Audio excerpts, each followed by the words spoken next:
जय मसीह की मेरे मसीह भाई बहनों, कैसे हैं? उम्मीद करती हूँ कि आप लोग बहुत ही अच्छे हैं। परमेश्वर की दया और करुणा आप सबके ऊपर बनी रहे। हालेलुया। हमारे चैनल में एक बार फिर से आप सबका स्वागत है। मैं आपकी बहन संगीता आप सबके बीच में परमेश्वर के वचन को लेके उपस्थित हूँ।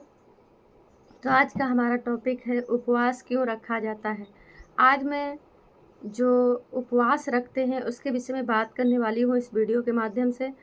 तो वीडियो पे नए हैं तो चैनल को सब्सक्राइब कर लेना, बेल आइकन की घंटी को ऑन कर देना, जिससे कि कोई भी वीडियो हम परमेश्वर के वचन को लेके बनाएं तो उसका नोटिफिकेशन आप लोगों तक पहुँचे।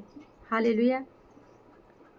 तो आज मैं उपवास के बारे में इस वीडियो के माध्यम से बात करने वाली हूँ।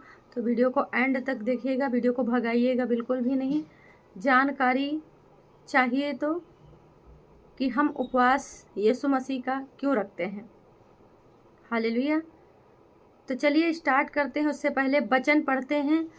वचन है भजन संहिता 137 की 34 आयत में लिखा है, यहोवा की बाट जोहता रहा और उसके मार्ग पर बना रहा, और वह तुझे बढ़ाकर पृथ्वी का अधिकारी कर देगा। जब दुष्ट का काट डाले जाएंगे तब तू देखेगा। मैंने दुष्ट को बड़ा पराक्रमी और ऐसा फैलता हुआ देखा जैसा कोई हरा पेड़ अपने निज भूमि में फैलता है। परंतु जब कोई उधर से गया तो देखा कि वह वहाँ है ही नहीं, और मैंने भी उसे ढूंढा परंतु नहीं पाया। खरे मनुष्य पर दृष्टि कर और धर्मी को देख, क्योंकि मेल से रहने वाले पुरुष का अंतिफल अच्छा है, परंतु अपराधी एक साथ नष्ट किए जाएंगे। दुष्टों का अंतिफल सर्वनाश है। धर्मियों की मुक्ति यहोवा की ओर से होती है। संकट के समय वह उनका ढूंढ गढ़ है। यहोवा उनकी सहायता करके उनको बचाता है। आमीन। तो परमेश्वर आप सबको इस वचन के द्वारा आशीषित करें, ब्लेस करें। और परमेश्वर का वचन साफ कहता है कि यहोवा की बाट जोहता रहा और उसके मार्ग पे बना रहा, और वह तुझे बढ़ाकर पृथ्वी का अधिकारी कर देगा। जब हम यीशु मसीह के मार्ग में बने रहते हैं, जब हम परमेश्वर पर विश्वास करते हैं, तो हमारी जो रक्षा है वो परमेश्वर करता है। हम निडर अपने रास्ते में जाते हैं। कहीं भी जाएं, ऑफिस जाएं या कहीं भी जाएं, तो हम डरे हुए मतलब बेखटके हुए जाते हैं, निडर। वो कहते हैं ना, मुझे किसी चीज़ की भय नहीं, क्योंकि मेरे साथ मेरा परमेश्वर है। हालेलुया।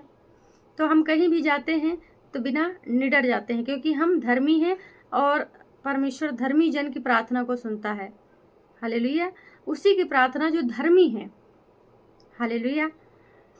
तो जो मनुष्य परमेश्वर की नज़र में धर्मी है, वही मनुष्य अपने मार्ग में निडर चलेगा, और कोई शत्रु, कोई बीमारी, कोई कर्जा, कोई गरीबी उसे छू नहीं पाएगी। हालेलुया। तो आज बहुत सारे लोग सवाल करते हैं कि उपवास क्यों रखा जाता है। क्या 40 दिन का जो उपवास रखा जाता है वो ज़रूरी होता है, या फिर जो उपवास हम रखते हैं जब कभी बृहस्पति, शुक्र, शनिवार रखते हैं, या फिर कोई 1 हफ्ते का रखता, कोई 15 दिन का, तो कोई 40 दिन का, ऐसे अपना अपना अलग अलग अपने हिसाब से लोग उपवास रखते हैं। हालेलुया। तो सवाल आता है कि उपवास हम रखते क्यों हैं। भाई देखिए, जब हम 40 दिन का उपवास बहुत लोग रखते हैं, क्योंकि वो क्या कहते हैं, हालेलुया।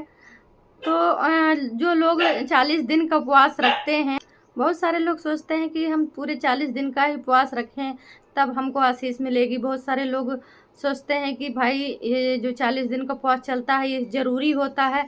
तो मैं आज आप लोगों को क्लियर कर देना चाहती हूँ कि मेरे मसीह भाई बहनों, बाइबल के अंदर कहीं नहीं लिखा है कि 40 दिन का उपवास रखें आप। हालेलुया। देखिए, उपवास रखना ज़रूरी है, मैं ये नहीं कहती, उपवास रखना ज़रूरी है। आप बृहस्पति, शुक्र, शनिवार आप लोग उपवास रखिए और उपवास प्रार्थना करिए, और बीज भी साथ में बोइए। जब भी आप उपवास रहें बीज ज़रूर बोएं।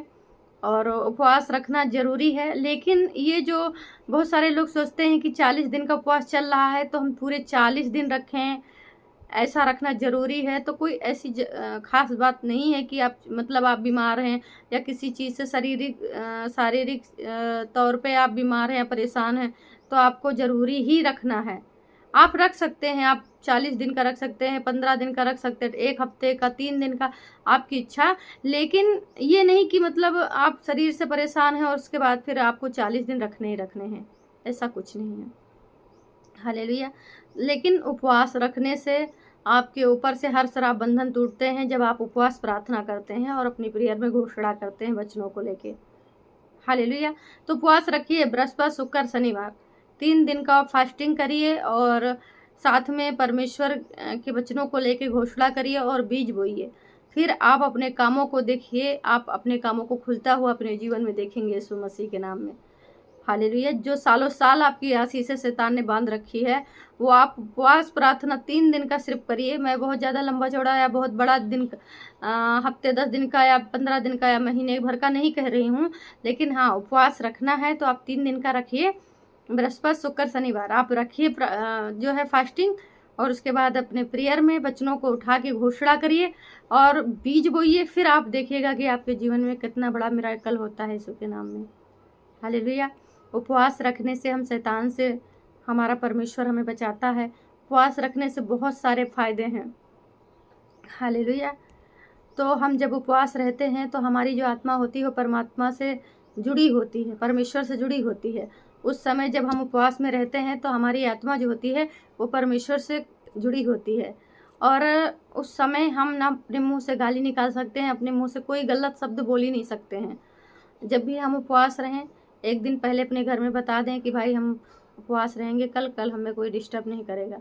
उपवास रहो, परमेश्वर कहता है चाहे 1 ही घंटे रहो चाहे 2 घंटे रहो, लेकिन निराजल रहो। बहुत सारे लोग संसारिक में क्या करते हैं कि उपवास रहते हैं, लिख के ले लो, छोले लो और हलवा लो, पता नहीं क्या क्या खाते रहते हैं। ऐसा नहीं करना है। अगर आपको उपवास रहना है तो बिल्कुल निराजल रहिए, यानी पानी भी नहीं पीना है। चाहे आपके अंदर जो भी क्षमता है, आप चाहे 2 ही घंटे रहें उपवास, लेकिन बिना निराजल, यानी कुछ खाना पीना नहीं है। उसके बाद प्रभु से कहो प्रभु हम इतने समय से इतने समय तक उपवास रहेंगे, उसके बाद हम नाश्ता करके उपवास को समाप्त करेंगे। प्रभु हमारे उपवास प्रार्थना पूरी करने में हमारी सहायता करना। हालेलुया। ऐसे आपको कहना है और ज़रूरी नहीं कि आप सुबह 6 बजे से लेकर शाम 5 बजे तक ही रखें, ऐसा नहीं है। आप अगर मतलब शरीर से परेशान है या किसी भी चीज़ से प्रॉब्लम है तो आप जो है 2 घंटे भी 3 घंटे भी रख सकते हैं और फिर परमेश्वर से बता के रख सकते हैं। हालेलुया। अब जब आप उपवास रखेंगे तो आपके जीवन में सच में बहुत बड़ा मिराकल होगा यीशु के नाम में। हालेलुया। और उपवास रखने के बाद पहले ही तुम्हें घोषणा करके शैतान की शक्तियों को बांध देना है, ताकि शैतान किसी मनुष्य को इस्तेमाल करके तुम्हें प्रेयर में, तुम्हारे उपवास में डिस्टर्बिंग न डाल पाए। इसीलिए शैतान के शक्ति को, यानी शैतान को घोषणा करना कि शैतान अंधा हो जाए, बहरा हो जाए, गूंगा हो जाए यीशु के नाम में। गूंगा इसलिए हो जाए कि वो किसी भी मनुष्य के मुंह को इस्तेमाल करके मेरे प्रेयर में, मेरे उपवास में डिस्टर्बिंग न कर पाए। इसीलिए शैतान गूंगा हो जाए यीशु के नाम में, ऐसे बोलना है। हालेलुया। तो परमेश्वर आप सबको आशीष दें। उम्मीद करती हूँ कि आप लोग समझ गए होंगे। परमेश्वर की अनुग्रह और कृपा दृष्टि आप सबके ऊपर बनी रहे। सबको जय मसीह की।